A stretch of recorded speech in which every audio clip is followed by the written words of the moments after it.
Casinos in the news, partly because of the smoking issue and partly because of the big vote in Lynn County. We're going to talk about that with Tom Coates. We've got a lot more ground to cover. We're going to talk about gun violence with Pat Peterson. We're going to talk with Peter Fisher with the Iowa Policy Project about taxes. We're also going to talk about oil drilling, about the sequester, about so much more. I can't even keep track of it all, folks. We've got a big show for you. Stick around. From the RE/MAX Real Estate Concept Studios, this is Webcast One Live. Ed Fallon here, folks. Gateway Market and Cafe is your locally owned source for specialty groceries. Enjoy chef-crafted, prepared foods, artisan baked goods, organic produce, specialty cheeses, and hand-selected wines and craft beer. Visit the lively cafe for breakfast, lunch, or dinner 7 days a week. Gateway Market is centrally located on the corner of Martin Luther King Jr. Parkway and Woodland Ave. Stop by or visit www.gatewaymarket.com for more details. That's Gateway Market, folks. Good food, great community. This moment of silence brought to you by Tally's Restaurant Bar and Catering, home of Des Moines' premier rooftop dining experience. Located in the heart of Beaverdale, Tally's offers speedy and affordable rooftop lunch, catering for events both large and small, innovative cuisine, as well as vegetarian and gluten-free menus. Come to Tally's for live music, dry-aged steaks, Sunday brunch, and all-you-can-eat ribs every Monday night. Tally's Restaurant Bar and Catering at 2712 Beaver Avenue. Call 279-2067. That's 279-2067. On March 28th, Equal Justice After Hours is Iowa Legal Aid's annual fundraiser that helps provide access to justice for low-income Iowans. The event includes a reception and program at the Temple for the Performing Arts in Des Moines. It also includes remarks by Georgetown University law professor Peter Edelman and the induction of Robert Oberbelly into the Iowa Legal Aid Hall of Fame. Tickets start at $50 and sponsorship opportunities are available. Contact Terry Bennett at tbennett@iowalaw.org. That's tbennett@iowalaw.org. Ludwig van Beethoven here. I used to be so tired all the time, not from composing and playing, but from moving my piano. But now I feel so much better. I call S&P Piano and they will bring my piano anywhere. They also sell and rent pianos, used ones, new ones. You get the idea. Call S&P Piano right away at 208-6453. That's 208-6453. S&P Piano. Times are tough, and most people are just trying to make their cars last a little bit longer. That's why you should know about Sargent's Garage in Des Moines. You can trust Sargent's to make the right diagnosis and give you a fair price. Whether it's a routine oil change or a major repair, Sargent's always does outstanding work. So don't give up on that old car just yet. Call Sargent's Garage at 246-8149. That's 246-8149 for Sargent's Garage. Nestled in the heart of downtown, Ritual Cafe is one of Des Moines' most unique places, offering a wide variety of coffee and tea. Ritual Cafe also serves the only all-vegetarian menu in town. And Ritual Cafe is a cultural hub for artists and musicians, with a performance stage hosting local, national, and international talent. Make Ritual Cafe a part of your daily ritual. On 13th Street between Locust and Grand in downtown Des Moines. And check out ritualcafe.com. From the RE/MAX Real Estate Concept Studios, this is Webcast One Live.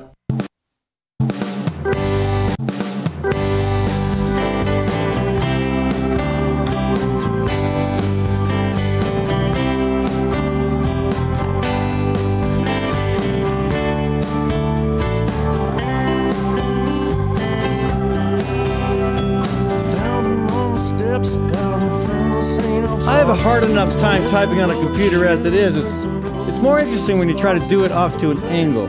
I do not recommend it, especially if you're driving, or especially even if you're bicycling. Hey, that's Brother Trucker kicking us off with their tune Downtown. I do want to thank the Iowa chapter of Physicians for Social Responsibility and the Iowa chapter of the Sierra Club, both doing fantastic work on environmental issues, on foreign policy in the case of PSR, and in terms of both groups, doing great work on climate change as well. And I want to thank Gateway Market and Cafe for sponsoring this segment of our show. And later I'm going to tell you about the incredible flowers I snagged at Gateway Market. I'm not usually a flower buying guy, but I tell you, these flowers were something. But more on that later.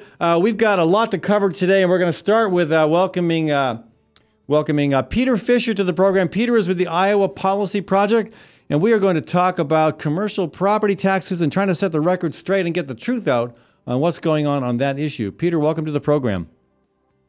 Hi, Ed. Welcome. Oh, hi, you hearing me? I'm here. Good, so are we. Okay. So tell us, the Iowa Policy Project just released a report on commercial property taxes, and you guys are cranking out reports left and right. You have a great research staff. You're always on top of stuff. And this one is challenging a lot of the assumptions made at the State House that are leading the effort to try to cut commercial property taxes. Yeah, and I think one of the main points we wanted to make, and we've made many times before, is that the idea that commercial property taxes in Iowa are high and that they are keeping economic development at bay. Businesses are not locating here because of those taxes. I think that argument is vastly oversold. If you look at total business taxes in the state, we're actually lower than the average state. And we seem to be doing a pretty job at retaining and landing businesses, both big and small. My biggest concern is that it's getting tougher for small businesses. Well, I think that's right. And I think the two approaches that we're seeing, one in the Senate, one in the House, kind of highlight that difference. But yeah, there's just something that came out today in the Sioux City newspaper where, Sioux City has been the poster child for why we need to cut taxes over the years with the mythology about Gateway and all. And here they are rated #1 in site selection in terms of new businesses. So Sioux City is? Sioux City. Right. Yeah, if our property taxes are so high and they're, Sioux City is not a low tax place. But how do you account for that? Do we give all the credit to Christopher Rance, former Speaker of the House, or just a little bit or none at all? I wouldn't know. I don't know about Sioux City, but I doubt that he has very much to do with what's happening there. But it's if you look at taxes overall, they're such a small part of the cost of doing business that it's hard to see how they could have a major effect on location decisions, state and local taxes, that is. In fact, research shows they don't have a big effect. Right. I made that point in an editorial, an opinion piece I submitted to the Des Moines Register that was published on Sunday.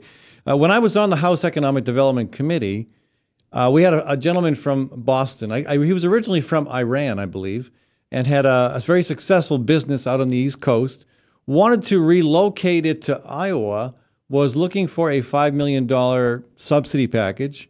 And the first stop was the House Economic Development Committee. And he never once, we knew that he wanted $5 million, but never once in his comments did he reference the money he was looking for. It was always, you have such a great state. Your quality of life is incredible. It's second to none. Your workforce is so dedicated, so committed. They don't miss time. They deliver.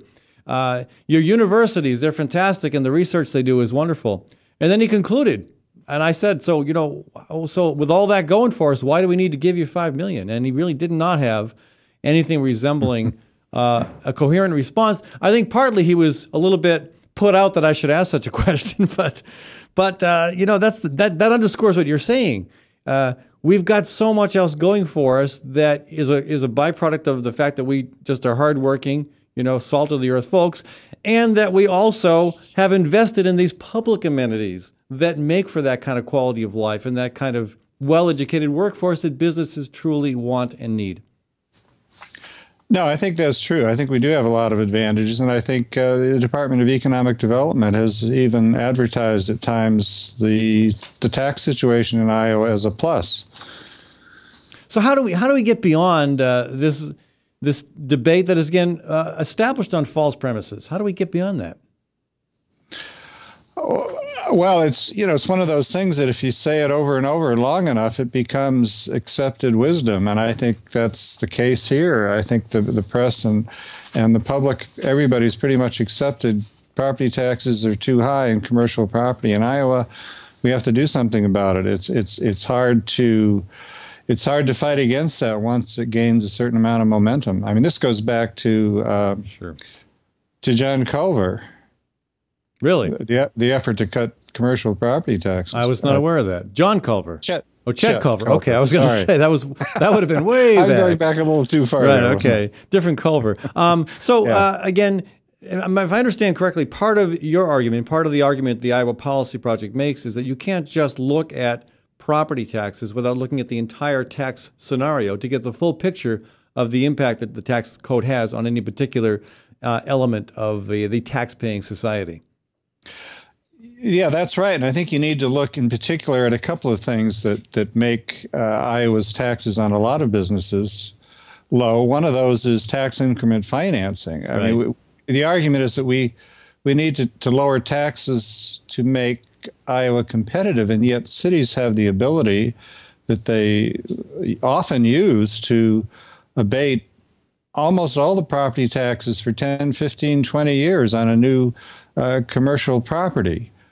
So, why do we need to pile on top of that a reduction in assessments for competitive reasons? And I would argue that TIF itself is a problem. And certainly looking at the recent gift of 50% abatement of new taxes here to Principal Financial Group, I'm just wondering why a company that is so well established and so well capitalized that they don't need the help, and they're not going to pull up stakes and leave Des Moines.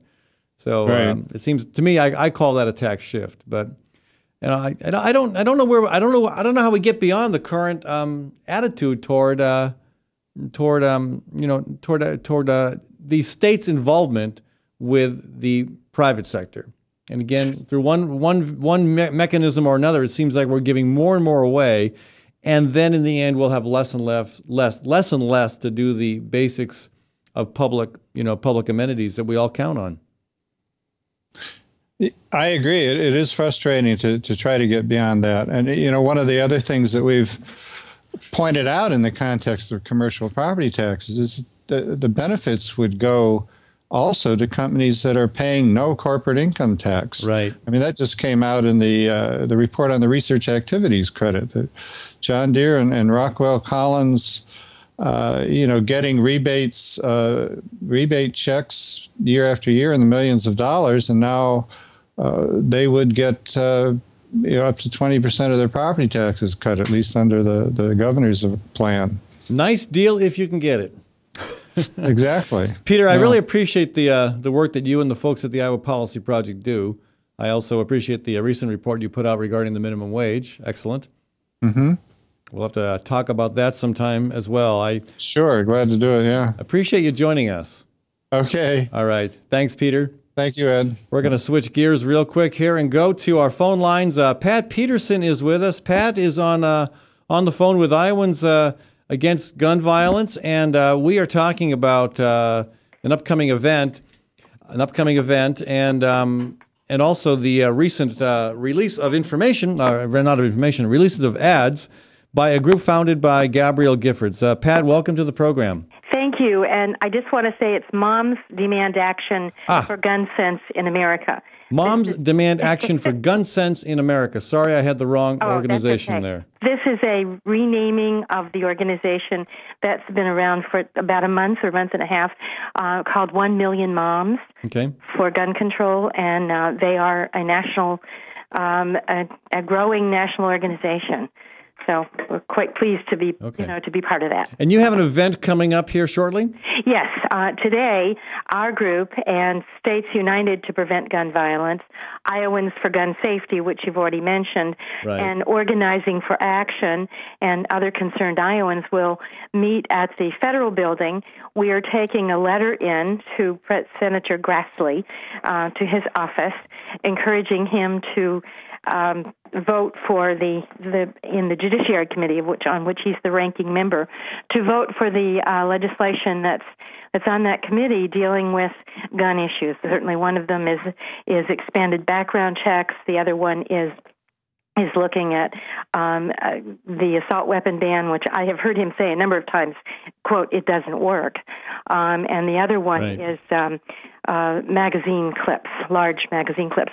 He seems to have been, and I caught this very quickly from Senator Gillibrand, he seems to be on board with looking at some work that's being done with gun trafficking, which would also be a very important thing because it would help to close those loopholes that exist in gun shows. Okay. Yeah. No, we seem to be getting more and more public support for taking some efforts. Well, you know, Ed, it's so. I have heard the NRA president refer to some of this energy around this issue as, quote, the Connecticut effect, and he's waiting for it to die down. When are we going to have the next, quote, Connecticut effect? Exactly. I mean, this is just an ongoing problem. Exactly. And what I think is happening is that people are saying, oh, no, enough. We've had enough. Yeah. And I think that's what we're seeing is when we are seeing numbers like in the newspaper today had 88% of Iowans, of likely Iowan voters, want to require all gun buyers to pass a background check, no matter where they buy their gun or no matter from whom.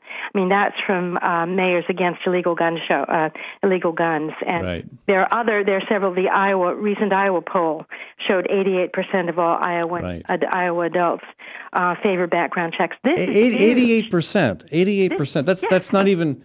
That's huge. That's beyond a mandate. That's overwhelming. That's exactly right, and I think this is what gives me a sense of hope. Is that I've heard pundit after pundit, as I'm sure you have, say, "Oh well, nothing will change. It'll take a long time," and I don't think so. I think, and 91% of those surveyed feel that a background check is a responsibility that comes with the Second Amendment right to bear arms. Exactly. And again, what percentage of Americans own a gun? Exactly. It's a lot. I can't remember whether it's more than half, but a lot of us are toting guns. And so a big percentage of those who own guns agree that background checks make sense. Exactly, and they're disagreeing with the NRA leadership that continues to whip up all kinds of extremist, extremist ideas that they're going to take your guns. If they have your name, they'll take your guns. You know, when I bought my car, an automobile from my mother, my father's car, for $1, drove it from Virginia to Iowa, I had to, horror of horrors, register it. So they knew I had that car, right? Well, I paid taxes you on were it. probably a traffic hazard, weren't you? Right. I paid taxes on it. I was, as I was required to do, I purchased insurance, so we were covered for that, for any eventuality.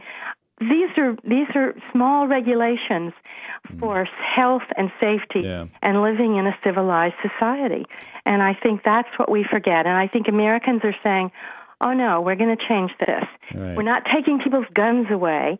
My father was an NRA member. He made guns. He made gun stocks, he had gun stocks, and he decorated them with some very beautiful carving and things like that. But he locked his guns up at night, and they were not assault weapons, and they were used for hunting, and they were used for target practice. Well, again, I think you're right. We finally have reached the tipping point with the horrible massacre in Newton, where there is a serious conversation about even these are actually small changes, but the fact that we're even having a conversation about small changes is an encouraging development. So, Pat, I got to run to a break, but one more time for our audience, the event coming up later this week. We will have today at the Federal Building at 4 o'clock. Oh, today, Wednesday, okay. Right. Following delivery of the letter to Senator Grassley's office, we will hold a press conference in front of the Federal Building. Today at 4 o'clock in front of the Federal Building, 2nd and Walnut in downtown Des Moines. Yes, dress warmly. Dress warmly, okay. Okay, thanks so much, Ed. Thank you, Pat. Really appreciate it. Bye-bye. Folks, I want to thank Gateway Marketing Cafe for sponsoring this segment of our show. I did my grocery shopping there yesterday, as I often do, and also scored a couple flowers that I've never, actually three of these beautiful stock flowers. I never even knew these things existed, but the smell is incredible. I think spring has arrived, at least inside of my home. They smell a bit like kind of a combination of cloves and carnations.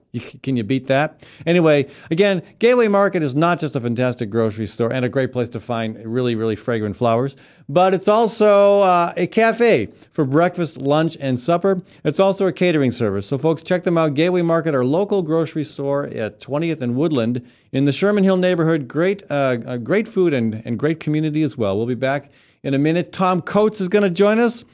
Tom and I have some common ground on some issues, and we're going to be on one of those today, and that's gambling. Big news in the casino front. We'll talk with Tom about that in just a minute.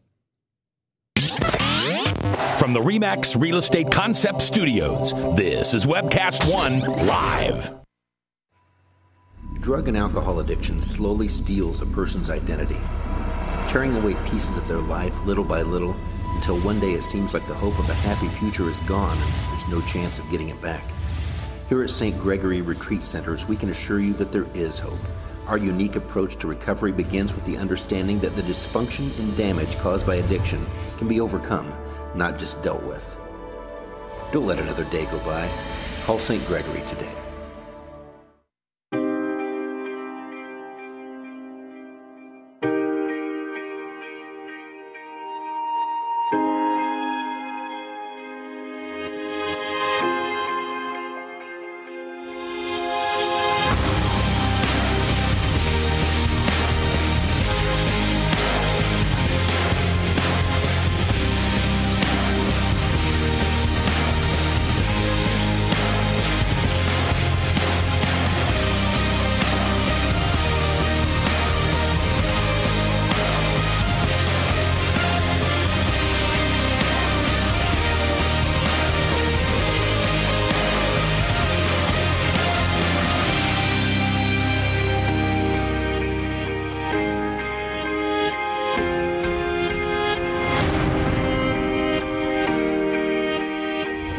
The dawn of a new era begins.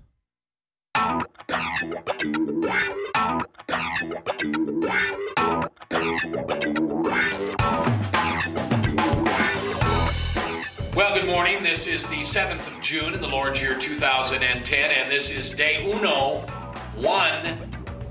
WebcastOneLive.com. We will begin with Max World Live with my special guest, Tom Coates. In just a minute, there's Tom. Wait. Howdy. And we will be live for the very first time on Webcast One Live.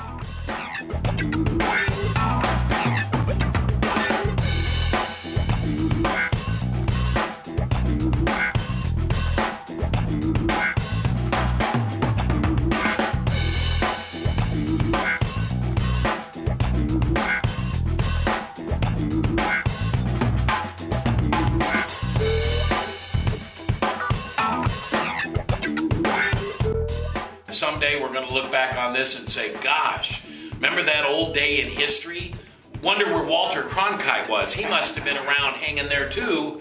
But actually, it's the beginning of Webcast One Live. And thank you for listening. Thanks, Rob Spearman, and everybody who's put together this project together. And we're ready to go live now. So thanks for listening to MaxWorldLive.com.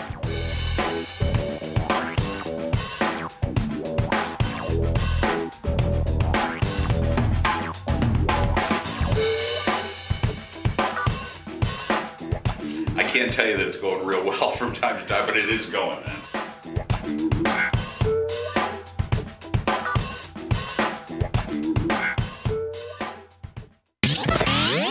From the RE/MAX Real Estate Concept Studios, this is Webcast One Live.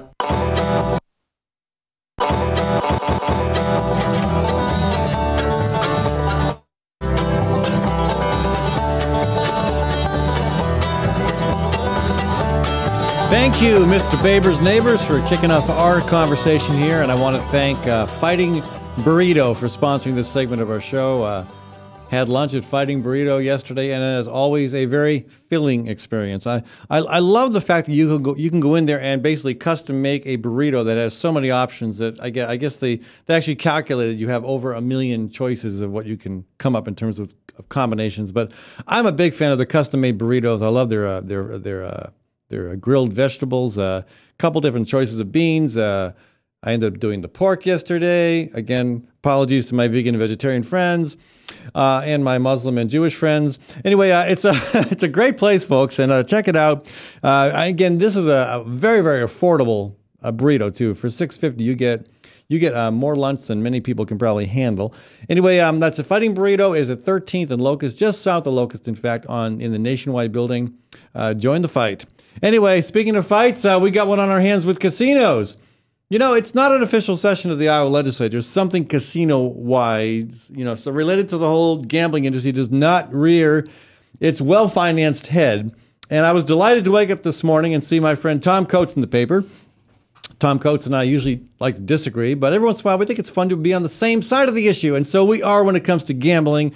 And Tom, I had not thought about the angle you wrote about today, the smoking angle. I know that's been discussed. I know Janet Peterson has legislation on that.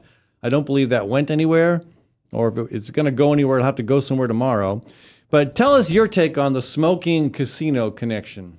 Well, I appreciate it, Ed, and you're right. In fact, going back some years when you were in the Iowa House, this is the one issue that you and I would hold hands on and join and agree on. Well, we didn't actually hold hands. I mean, well, I saw that you didn't want to offend the vegans in your audience by talking about the meat that you're eating. Maybe we don't want to offend other groups by talking about holding hands. We weren't literally, folks, holding hands. Tom Coates, politically correct. I love it. I love it. But this is an issue, Ed, and the thing that inspired me on this is I discovered this years ago, but I knew that most people didn't get it. But when Kyle Munson wrote his column that you perhaps saw a couple weeks ago now, or 10 days, and he wrote he didn't understand, and I talked to Kyle. He was being very sincere. He did not understand why casinos fight as desperately as they do to keep smoking in the casino. Now, when we're talking about they're fighting desperate to keep it in the casino, I want to make known that, that their only concern really is the slot parlor. Right. Because back in the 60s, for those of your listeners that don't know, the slot machines used to generate 20 to 30% of a casino's revenue. Right. It used to be where you'd put mom and grandma and the widows over there, keep them occupied in the nickel slots, right, while the men went over and gambled the real stuff on the tables. Yeah. That's flip-flopped around. These days, 80% of casinos' revenue come from slots, primarily video slots. Well, isn't it partly because slot machines have been designed to be much more addictive? Absolutely. The video slots, Ed, years ago when I was involved in this issue more than I have been in recent years, we used to use a phrase from one researcher who called the video slots the crack cocaine of gambling. Yes. It would take normally from normal gambling areas, it would take 3 to 4 years to transfer from the first-time gambler to the hardcore pathological, if that was the path you were going to take. Video slots can do it almost overnight, and it's intentionally that way. And I tried to outline it in the article. Right. It goes from many of us have at least visited the sites of the casinos, so you know the lights, you know the sounds, even, as I say, the scents. They've done research into the smells of the casino, so they will pump aromas at sometimes into the casinos. Really? I did not know that. Well, again, so what kind of aromas? I don't know specifically. They didn't invite me in for a smell test, Ed, but I know from some of the reading that I've done that the casinos are that intense on making sure that your inhibitions are removed as much as possible and that you stay in this timeless environment as long as possible. There was a movie a few years ago that I happened to catch with my grandkids.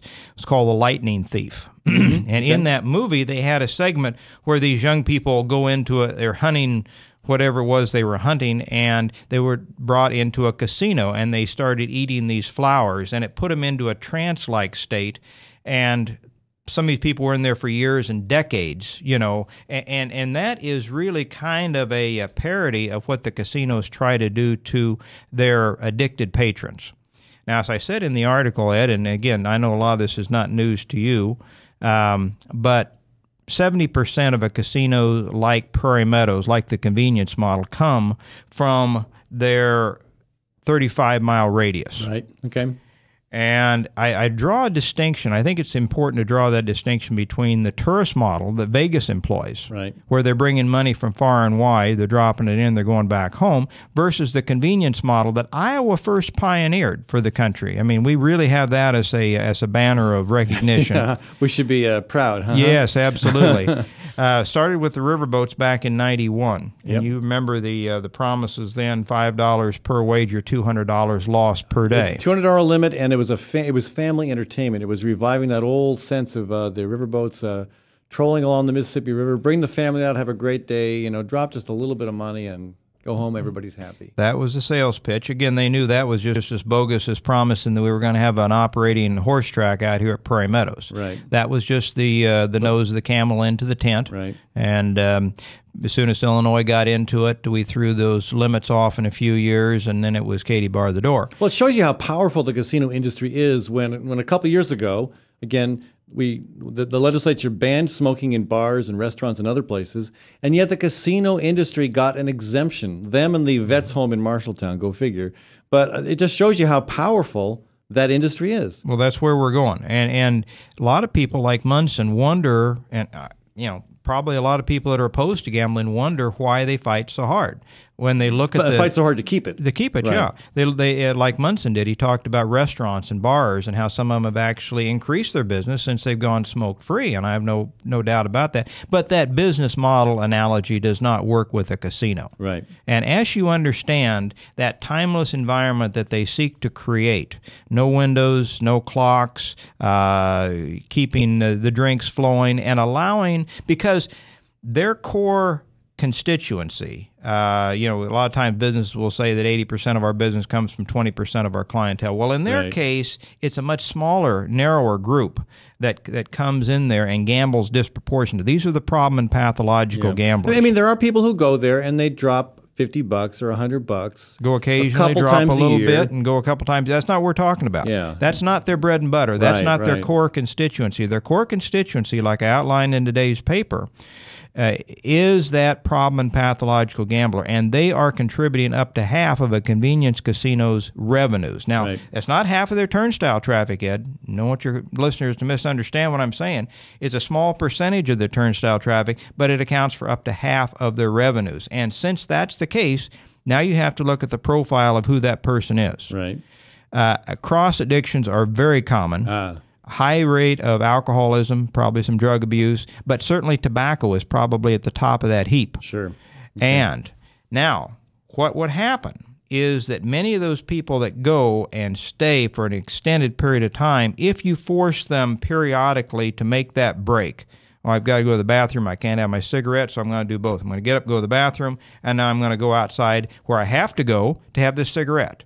And while I'm out there, I'm going to decide just to go home or something. Exactly. Yeah. The fresh air, the break from the addicted nature of the casino is broken. Right. And while they're out enjoying their other habit, the nicotine, it breaks the one, and they know. In fact, I had a visit with one of the casino representatives who go nameless recently, and he said, they want us to go smoke-free. He quoted me a casino somewhere else in the country had gone smoke-free recently, and he said within 6 months they'd had the bankruptcy sign up. Wow. So now, again, we've had legislation to address this, and that legislation has an interesting set of supporters. Again, folks who are against gambling, want to get smoking out of the casinos, but also folks who don't like the health effects of cigarettes. They want are to get also the smoke, behind that. the smoking. So out I mean, of the casino, Janet Peterson was the lead sponsor of that in the Senate, right? And I tried to get her to come on the program and talk about it, and she hasn't been real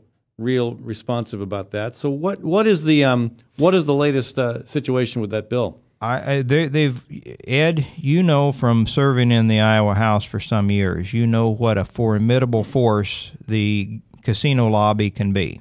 At one point, we counted 70 different lobbyists that at one time or another had taken money from the casino. When they come in like a swarm of locusts, like Egypt is being visited upon right now, a swarm of locusts. Yeah, casino lobbyists are a plague. Yes, that's exactly right. And it's very difficult to get anything done. And in this case, I think it will be very difficult. And the public will wonder, why do they fight so hard? Why are there such massive resources in this area? And I thought it was timely to write this article and describe the predatory and intentionally addictive nature of this particular business. When half of your money comes from a small percentage of your population, and those people gamble to the extent that it ruins their lives, their families' lives, and those around them, and causes all of us expenses. That's where the real negative economic driver comes from. Yeah, okay, you open up a casino here, Ed, this restaurant, that bar, this retail establishment, they all go under because the money is shifted and redirected to the casino. Yeah. And that's part of it. But the real costs start to come into the social costs that we all have to bear when these people gamble disproportionately with their credit, with somebody else's money. It creates divorce. But it's bad for small business. I mean, look at all the bowling alleys, the restaurants, the bars, the other mom and pop entities that are forced out of business. And very few casinos in Iowa are still in any way, shape, or form under local control. You've got the Meskwakis, you've got the Polk County track. Are there any others that have any local ownership at all? Well, the one that is bearing down upon my group over in Warren County is, they would argue, locally owned, the Wild Rose Casino. Gary Kirk is, and he has told me that he wants his casinos spread throughout the state so that he can keep the ownership and the revenue within the boundaries of the state of Iowa, which I guess if those are your two choices, well, yeah, right. I guess that's good. But I wonder I bet that wouldn't last. I mean, how many of these casinos originally owned by local investors were sold to bigger companies? Majority are just owned like by ethanol plants. The majority are owned by outside investors at this point. So, real quick, the smoking bill. It looks like, I mean, do you think it's going to go anywhere? I doubt it. Again, because of the I doubt it. I think, again, there's the anti-tobacco lobby is fairly influential in its own right, and they obviously have some clout. But I think they more than met their match when they come up against the casino lobbyist here. Well, clearly, the casino lobby won last time around by carving out that exemption for smoking in casinos. Exactly. So why would they not be successful at defeating it again?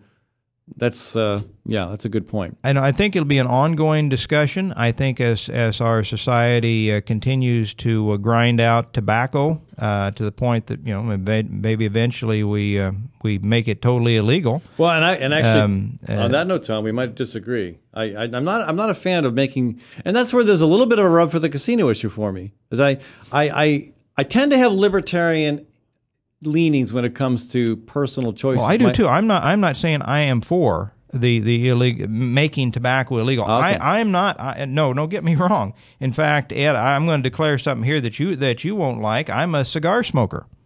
So I am not opposed to tobacco. No trouble with that as long as you're not smoking it in my studio. That's right. That's right. So some people were surprised to hear that, given my stance on this casino issue. But so I am not. You and I are not apart on that. I'm just saying, even to the point that they would make it the tobacco substance illegal, the casinos would still try to find some way to hold those people. Now, if their model changes, you go down the road and we can get into the internet angle, their model changes, all of that goes away.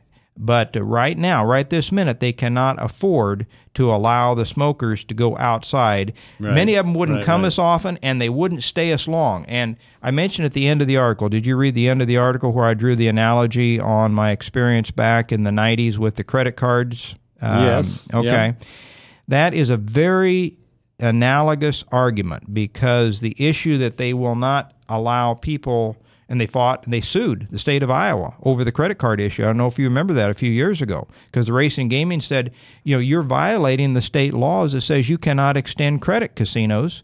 Casinos sued the state of Iowa, and Judge Hansen said, well, this is a gray area. I'm going to let the legislature decide it. the Racing and Gaming Commission and the Iowa Attorney General's office were trying to uphold the laws, but they fought hard on that, just like they're fighting hard on the smoking issue. They cannot afford to let people just spend the money in their pockets and then leave the premises, as the trade publication I referenced there said. We've got to keep them in this environment. In fact, New Jersey actually will bring the machines right to the gambling tables where they can cash advance on their credit cards and never get off their stools. So a few more questions, Tom, on the gambling issue. We've got a lot of discussion about internet gambling. That does not look to be going anywhere this year, as far as I can tell. We're not going to see any legislation pass on that issue, or am I missing something? Well, now we're talking about an issue where the casinos are pushing on the other side. Right. Wes Ericke went on Jan Michelson's show just yesterday for half an hour to kind of refute some of the comments that I had made the week before.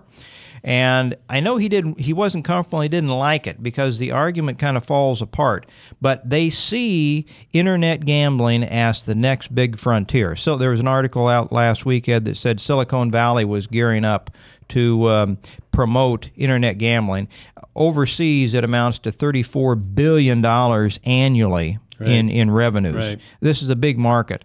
And how much, I mean, there's a limit to how much people can spend gambling. It's not a growth industry. Nothing is being produced. Right. And no wealth is being created. Right. It's wealth that's being shifted. It's really discretionary income, or in some cases, the income you should be using for your kid's lunch or your mortgage or your car payment or something else.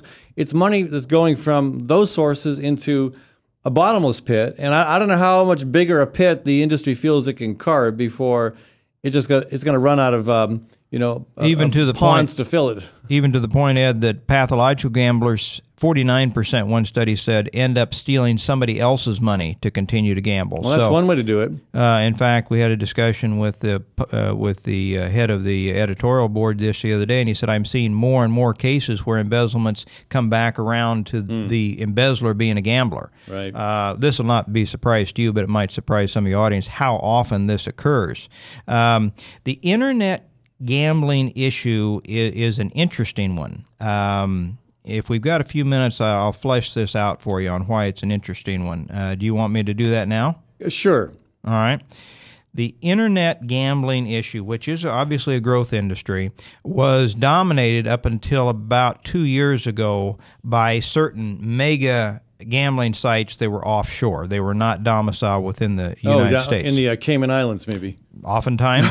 Yeah. No surprise there, I guess. Maybe the most well-known and most notorious one was called Full Tilt Poker. A lot of the big-name poker players were associated with that one, and you used to be able to turn on cable TV almost any hour of the day or night and watch some game of poker.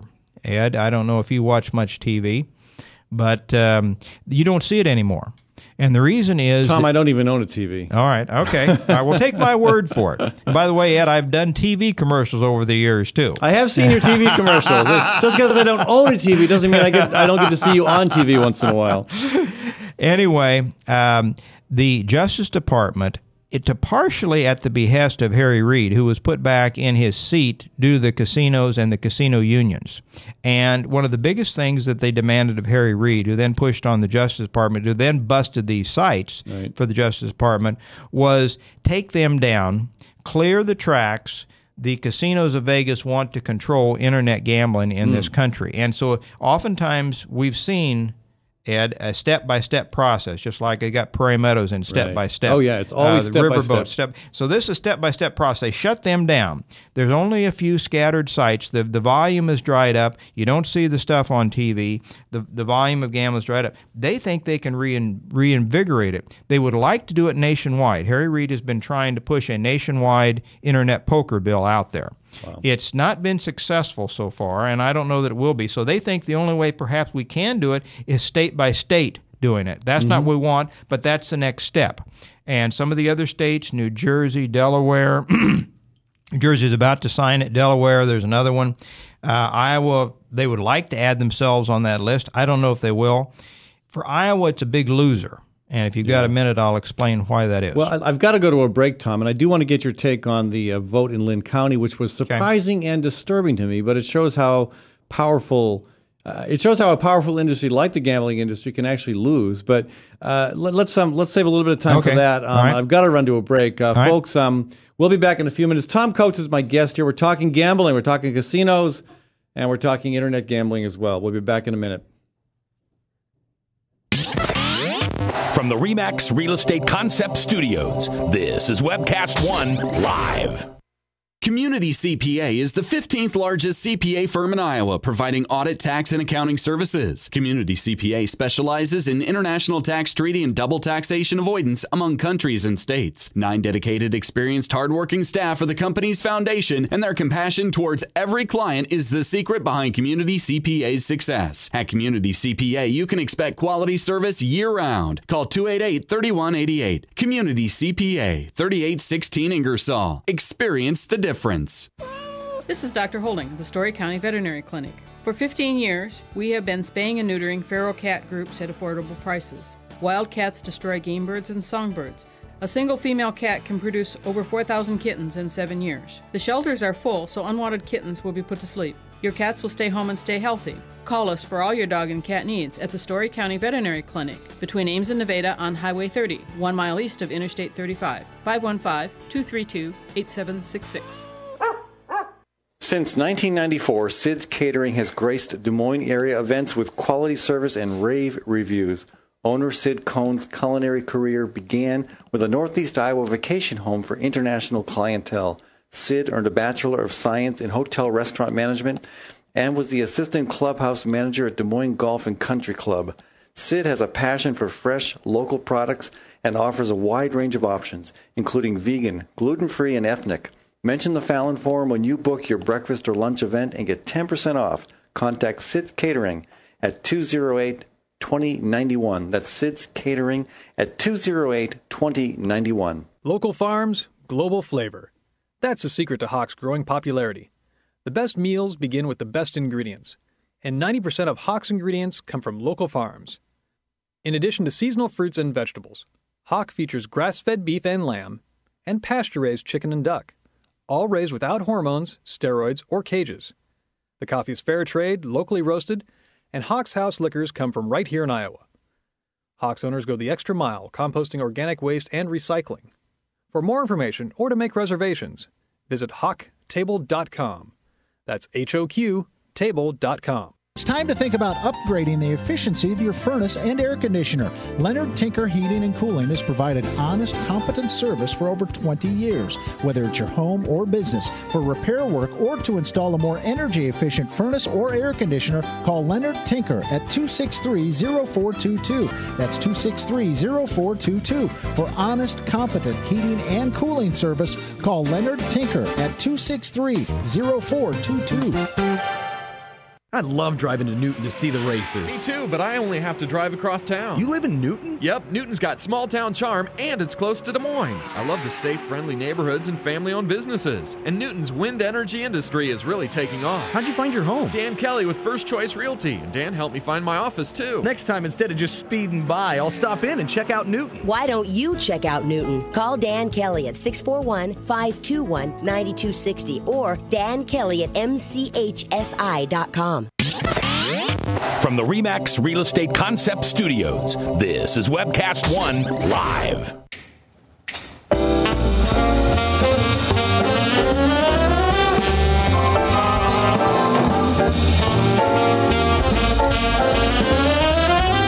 Tom, I can just see you sitting back with a big cigar in your mouth, listening to Max Wellman's sweet music. There you go. Is this guy good or what?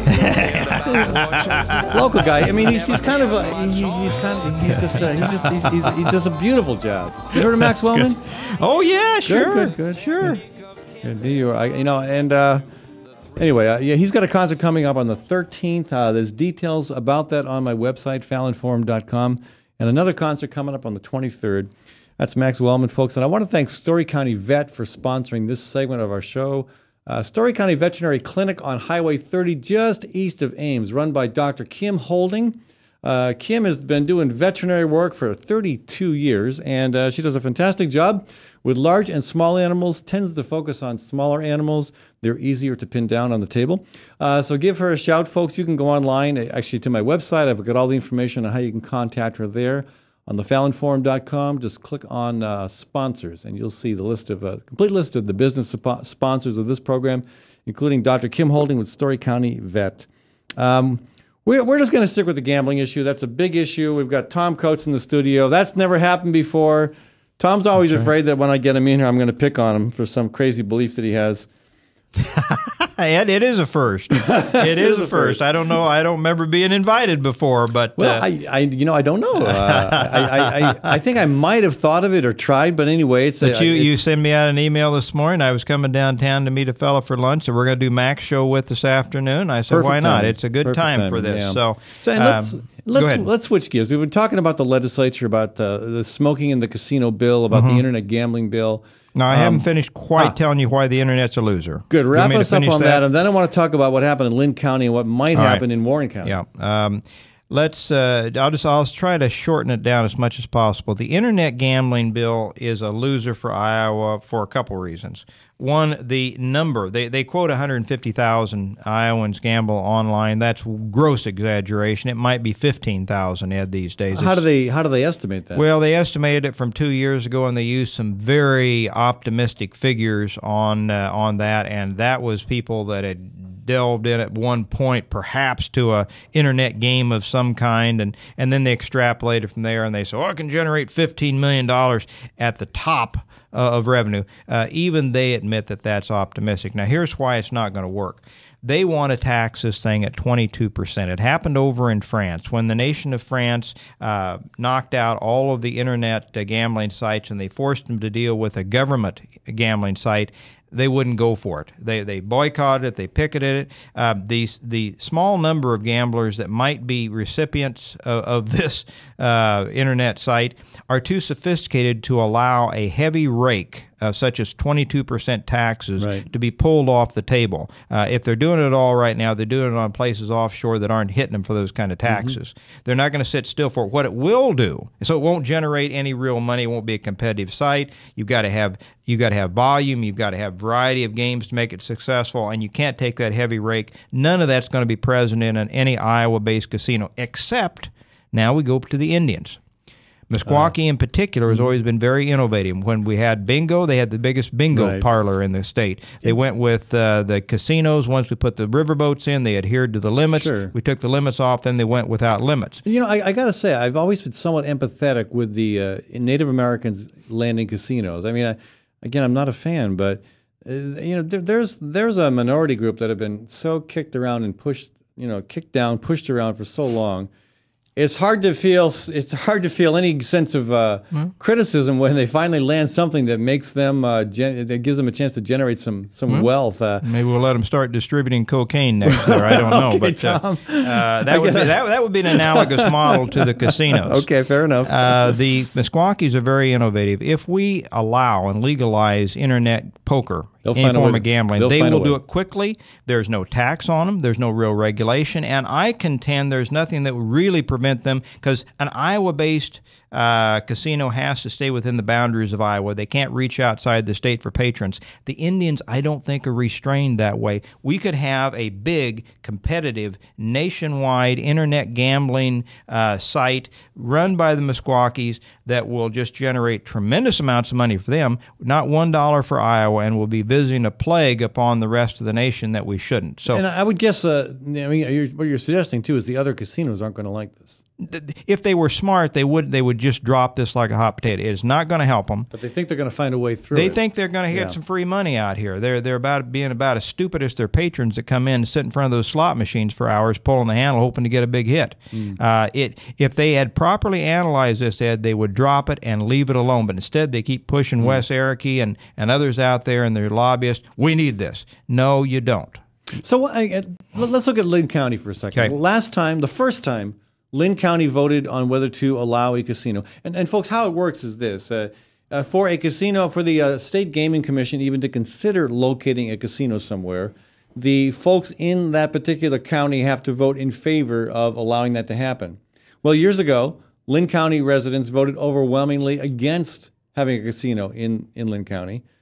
And this time around, they voted pretty overwhelmingly in favor of it, which surprised me for two reasons. One, the big turnaround, but also the the current casinos, the existing casinos, were now working with the anti-gambling types and the small business types against this casino. So it surprised me that it passed. How do you figure that, Tom? I guess I wasn't surprised it passed. I was a little surprised at the margin that it passed. 61 to 39 is a bigger margin. I thought it would be a close vote. I thought it would probably pass. There were a number of other casinos in the area that dumped over $2 million into the campaign against it. Yeah, against it. They ran TV and radio ads. They put a lot of money into it. How much money was spent on the other side? I don't know, but obviously a lot of money. I mean, that was an investor group that included Bill Knapp for one. Oh, Bill Knapp was part of that? Yeah, Bill Knapp was part of that investor well, group. Who knew?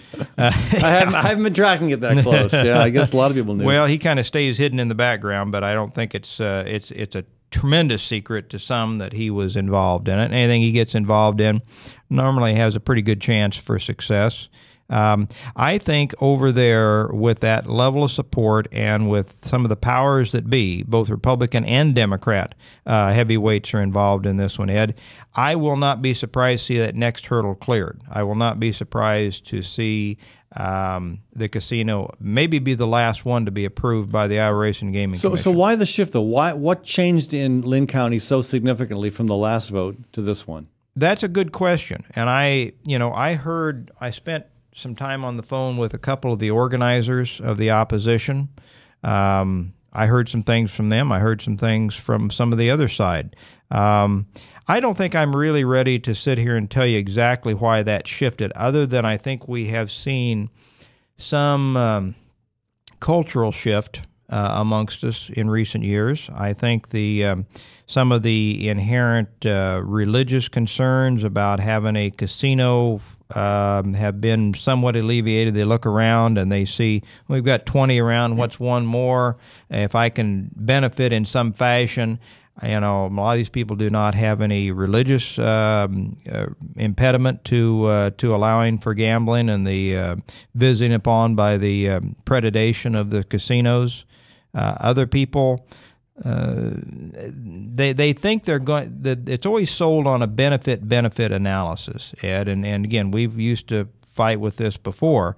We would bring people like Professor John Kent in, and we would have him discuss the economics of why this is actually a loser. And you dig into the economics and all the things we were talking about earlier, the lost business revenue of other places and all the social cost make this a 3-to-1 loser. And people say, how could that be? Well, you start digging into it, and when you compare the tax revenues that we're going to generate from all the tax revenues that are lost here and expenses that the taxpayer and the citizens have to pay for otherwise, this is a big loser. But it's hard to convince people, especially when they don't want to get into the minutia that way. Right. So what happens now? You're a Warren County resident. I am. Warren County may be the next county to vote on whether or not to allow a casino. You're getting close to the number of petition signatures they need. So, what do you think the vote in Lynn County indicates that Warren County has a shot at it, or is the climate so different there? I think the climate is different. I guess I'm a little more optimistic with the people in Warren County.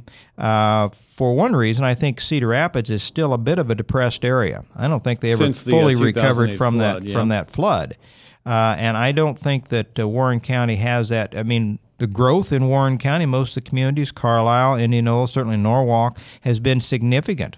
We were just talking today. Norwalk's got a lack of commercial property. People want to move there right now. All the stuff's taken. Yeah. I think we've got enough going for us. Now, I think the dynamic's going to be a little different. I think Carlisle and Indianola are far enough away from the proposed site, just on the north of the lake in Lakewood in Norwalk, that they're going to think that's far enough away where the negative impact will not hit us. I don't want it in my backyard, but if it's up by Norwalk, it's far enough away where I'm not going to see it. If I can get a few dollars, maybe I'll go for it. So Indianola and Carlisle have me worried. Norwalk, I think, will vote against it.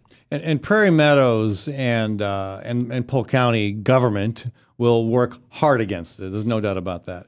Bill Knapp will probably be against this one. Yes. Yeah. I think Prairie Meadows, all the interest of Polk County, which are considerable, will come out. And Osceola, don't forget, if this casino goes in, Osceola might as well shut its doors tomorrow. Yeah, it's the whole industry is just reeks of corruption and greed. It's just I hope you all tank it in Warren County. We'll see what happens after the Lynn County vote.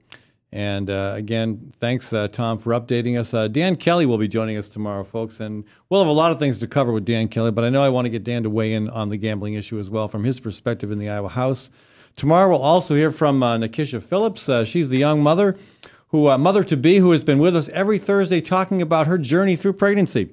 With working with a doula and a midwife, she and her husband, fascinating story, I think, and it's been interesting to track their experience through this tremendous first-time experience for them.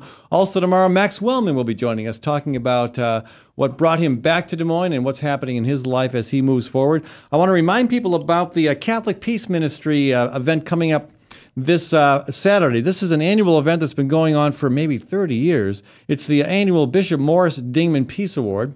And the speaker is Sister Simone Campbell, who we hope to have on this show before Saturday. She's one of the folks involved with Nuns on the Bus. How cool is that? Who knew that nuns were traveling on buses? Anyway, it's a very interesting group and with a very strong message about peace and justice. We'll hear from her, hopefully. Also, Drake Law Professor Sally Frank is winning the award this year. It's going to be at Our Lady's Immaculate Heart Catholic Church in Ankeny. Suggested ticket donation is $40 for the meal and the event. If you can't afford that, Catholic Peace Ministry does have some scholarships available. Anyway, give them a shout online, Catholic Peace Ministry. Folks, thanks for staying with us, and thanks to Tom Coates for joining us today. I'll be back tomorrow, and I'll be back on Friday as well. I'm Brian Leach, owner and general manager of Service Legends. I brought along a couple of the home comfort heroes. Hi, I'm Tammy Wells. I am Nick Wondershot. I'm administrative mmanager. I'm the senior technician. From Service Legends. It seems like every good thing, when you feel it to the bone that it's good, there's a lot of hard work put behind it. I don't think that you can fake it and have it turn out good. You know, if we seem like, okay, that's just weird, it's just a furnace, why would you believe so deeply in a furnace? It's not just that, you know, we want to show the world that you can have good service. Yeah, I mean, it's got to be, it's your home. You know, it's built into our daily trainings, it's built into our culture, that we're going to do whatever it takes to have each client say they love us, period. That's why we spend all the hours in the training that we do. And if we guarantee it's going to be a good experience for you, or else it's free, what type of work do you think we're going to do? There is a guarantee. Temperature selection guarantee, fixed rider it's free guarantee, comfort guarantee, best value guarantee. All of these guarantees hold us accountable to ensuring that we exceed your expectations. And if for whatever reason we'd fail and we can't make it right, we guarantee all of those guarantees with a 100% money back guarantee. I mean, if you don't think that your technician can fix it right, are you going to say that to a client? No. You don't have to worry about having a technician come to your house. We drug test, background check all of our team members. We put safe people in your home. Each and every one of our service techs, 400 hours a year in training. You tell it the minute they walk in the door. They know what they're doing, they've done their homework, and they actually truly care about what you want. Because at the end of the day, you're the person that makes sure I have a job. They're going to be listening. They're going to want to know what your challenge is.